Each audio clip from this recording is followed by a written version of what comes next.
today. Thank you, Russell, for letting me come. And so Russell told me he wanted me to talk about some of the new COPD drugs that are on the market. So there's quite a few to talk about. It's not anything earth-shattering that has come out for COPD. It's just a recombination of a lot of drugs, or maybe a new drug, but the same class of drugs we've already had.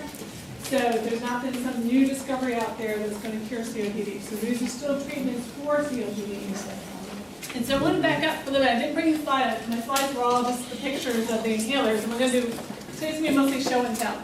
I'm going to show you how to use all the inhalers. But when I was here, I don't know, what did I come last a couple years ago? We talked about the new guidelines that had come out for COPD, the new GOLD guidelines. And it talked about Class A, Class B, Class C, and Class D, and it all talked about how bad your breathing tests were, how many times you had a worsening of your, a flare of your COPD, and how short of breath you were with your COPD. And so Class A, you were newly diagnosed, you only have mild disease. Can you talk a little bit louder? Okay. So Class A for COPD, for GOLD guidelines, can you hear me now? Is that better? Go ahead and move closer. You have very minimal symptoms. Someone has told you you have COPD, but you're like, I never really knew it. Maybe you have a little bit of a cough, maybe just a little short of breath. All the way down to D, and D is you're in the hospital a lot with COPD, you're very short of breath, can't go up the stairs. Your breathing tests show that things are pretty bad. So it goes between A and D. So in group A, the only thing we do is people can take albuterol if they need it for the rescue inhaler. And D is where people are on lots of different inhalers and all the big things. So and C is kind of right before that. So these drugs we're going to talk about, mostly people in class C and D are going to be on them. Definitely not in A, because A is just really an albuterol. So I want to start back from about 2 years ago. We're going to move forward with what inhalers have come out.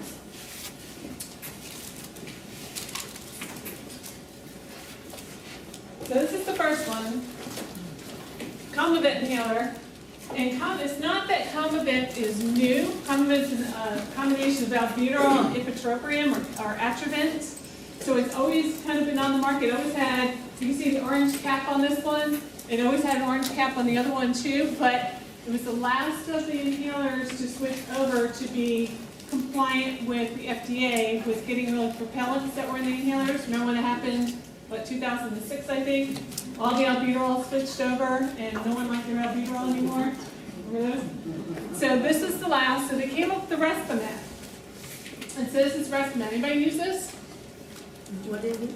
It's the Combinent Respimat. Probably. So I'm going to show this because this is going to be, you'll see as we go through the different inhalers, a lot of them are moving over to the Respimat system. So it comes in a little piece that gets popped down in there, usually by the pharmacist for you, so that the little container of drug is in there. And then it has a counter on it where the little arrow goes from green to red as you're running out of drug. And so you twist it. This is your mouthpiece. You open up the cap. So now you push the button and then you inhale the mist that's coming out. Just inhale it in. So it forces you to kind of take that nice deep breath in, and it's only one puff each time you use it. So that's it. So it's easy to use. There's no coordinating, squirting, and breathing at the same time. But you do have to remember to turn it, and that sets it off to be your next inhalation. You don't need a spacer with that? You cannot use a spacer with it. And because it has a nice, deep, it's slow release, I think people really, you don't throw it at people. People do like it. People have switched over to this, really feel that it really has caused them to just take that nice, deeper breath, and they really feel like they're getting more of their medicine. So I think it's just the device that's doing it. The drug itself is no different than what was on the market, and the other inhaler, it looked like the regular meter dose inhalers. What's the name of it? Combinent Respimat. So remember, Combinent has the two drugs. It has albuterol and ipratropium in it, or Atrovent. Is it consistent with having asthma? Some people with asthma also can be on the Respimat, the Combinent Respimat. But the majority of the drugs we're going to talk about today are only approved for COPD. So a lot of people may not be on this because a lot of people are on things like Spiriva. And quite often if you're on Spiriva, you're not going to be taking the ipratropium. But this does work really well as a rescue inhaler. A lot of people like it.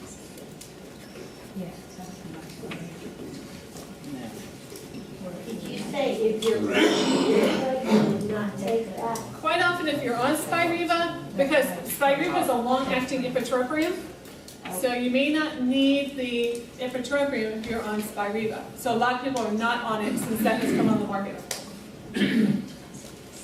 Next one's Tudorza. Yeah. So you can use the other if you just take it if you got some real active things. Right, right. This is a rescue inhaler. It's not a maintenance medicine. So anybody on Tudorza? I've tried it as samples from my doctor. Okay, a couple of people have tried it. Isn't that one that's so expensive? They're also expensive. Yeah. You're gonna tell me how to get these cheaper, right? If you think about it, Combinent switched to Respimat, new inhaler device. So there's a new patent, so more money. Tudorza, new device, new patent, more money. Yeah, that's why I'm not using that all the time, because my insurance company said no. They would pay for Spiriva, which I currently use, but they would not pay for that. Even though they carry that, they Right. won't. Now, if there's a reason why you can't use Spiriva, then let your provider know so they can do the prior authorizations to the insurance company. Because then they will, Yeah, if there's a reason why you can't take Spiriva. other than I don't like it, and Right. sometimes it doesn't work. No, the doctor That comes doesn't up count. with that reason. You know, The doctor comes up with that reason. because actually the Spiriva, I find sometimes, sometimes you get a pill that you, even when you squeeze it, it pops out at the bottom and you still don't get anything. And it's like, Yeah, anybody else have a complaint about Spiriva? Sometimes your capsule's I've had a semi few like empty. that, Yeah. like there's nothing in the capsule. right, and then, and you don't have any extra, it's not like you. Right, I know the others are exactly. Right. after 30 days. Yeah, Yeah, that, I hear that from a lot of people. but that is really good stuff. I mean, I've used the samples and it's really good. I didn't like that, I tried that one, for the same reason, Spiriva was cheaper Right. with that, and they are basically the same type of medication, is that Right. correct? Yeah, Right. So Spiriva is tiotropium, Tudorza is aclidinium, same class of drugs. Spiriva is once a day, Tudorza is twice a day. So you do have to give up one for the other. yeah, I think it's a lot easier to use. Spiriva, you have to put the pill in, the Right. capsule, you have to punch it, you have to do the whole thing. For the Tudorza, this is a play one, so it's not real. So you can see that it's green here and here on the real one. And it has a counter, and it has a red or green button on it. So what you would do, this is the only one I'm going to put in my mouth, but you just push it down. You can see it went from red to green. Now it popped back to red. Just one breath in. Jim here has a suggestion. On the problem with Spiriva, I was having the same issue, and I realized the tolerances on that little pin going through there is so fine. There's a little piece of plastic from a previous capsule in it. And I found if I rinse mine every day after I use it, I've not had that issue again. Rinse out later. Good suggestion. Rinse out just by Spiriva now. There's a little fine piece of plastic in it. Yeah. Pull apart. I pull it apart, rinse it, Because I just do it and, you know, Yeah. I don't even. That's a good idea. So Tudorza, the medicines are ready in here. I'd say the one, the Spiriva, because you put the capsule in there, that's probably the only inhaler that you can rinse out, because the others normally have the medicine in the inhaler. right. So don't do that with your others. So Tudorza is easy to use, twice a day, 1 puff. And if you look at the side effect profile, basically it's all the same, except that Spiriva always cause such a dry mouth. Anybody have problems with dry mouth with Spiriva? Tudorza says they don't. That's true. I've used that. There we go. No. And I'm not sure why, because they're the same class of drugs. They're both anticholinergic drugs, which should cause dry mouth. but Tudorza doesn't do it so much. So I have had about 2 people I've switched over successfully to Tudorza because of the dry mouth.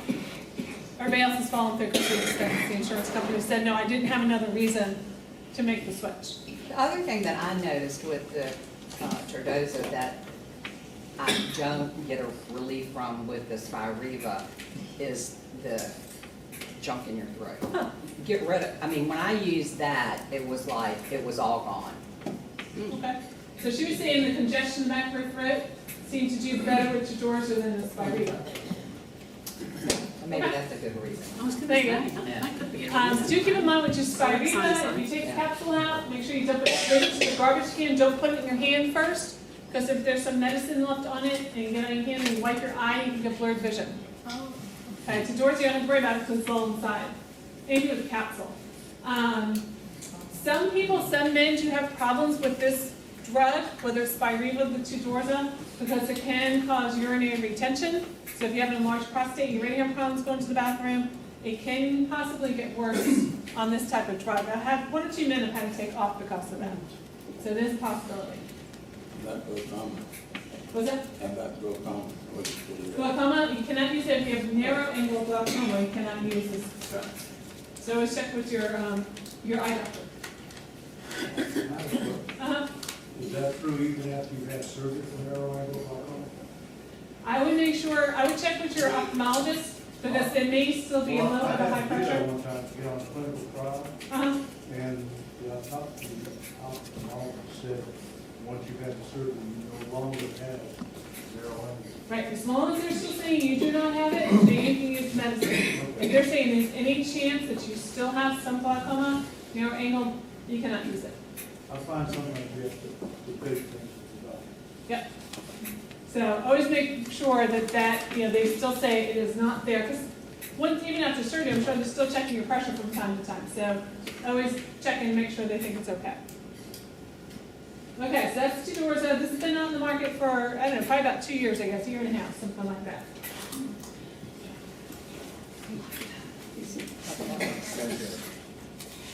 Okay, anybody on Breo? Yep, got one person. Anybody else on Breo? Okay, Breo is one of the newer ones on the market, came out within the last year probably. You'll see that the top of this and around here, the labeling would be blue. So one nice thing about all the inhalers that are coming out, everybody is into the counters, so that's nice. You know how much medicine you have left. So you get the counter here. Breo is fluticasone and volanterol. Fluticasone is in many of the other medications that are already in the market. So it's a combination medicine. It's like Advair, Dulera, and Symbicort. Okay, the fluticasone is already in Symbicort and Dulera, so those drugs have already been out there. No, excuse me. Fluticasone has already been in Advair. Excuse me, wrong inhaler. But it's a new long-acting albuterol. So the volanterol is a long-acting albuterol, better known, some people call it a LABA, long-acting bronchodilator, long-acting beta agonist. So better known as a LABA, some people call it that. And so it helps open up the airways both by decreasing inflammation with the inhaled steroid, which is the fluticasone, and holding the airways open this way with a bronchodilator, so opening up the airways. So it's catching 2 pathways. Advair, Dulera, and Symbicort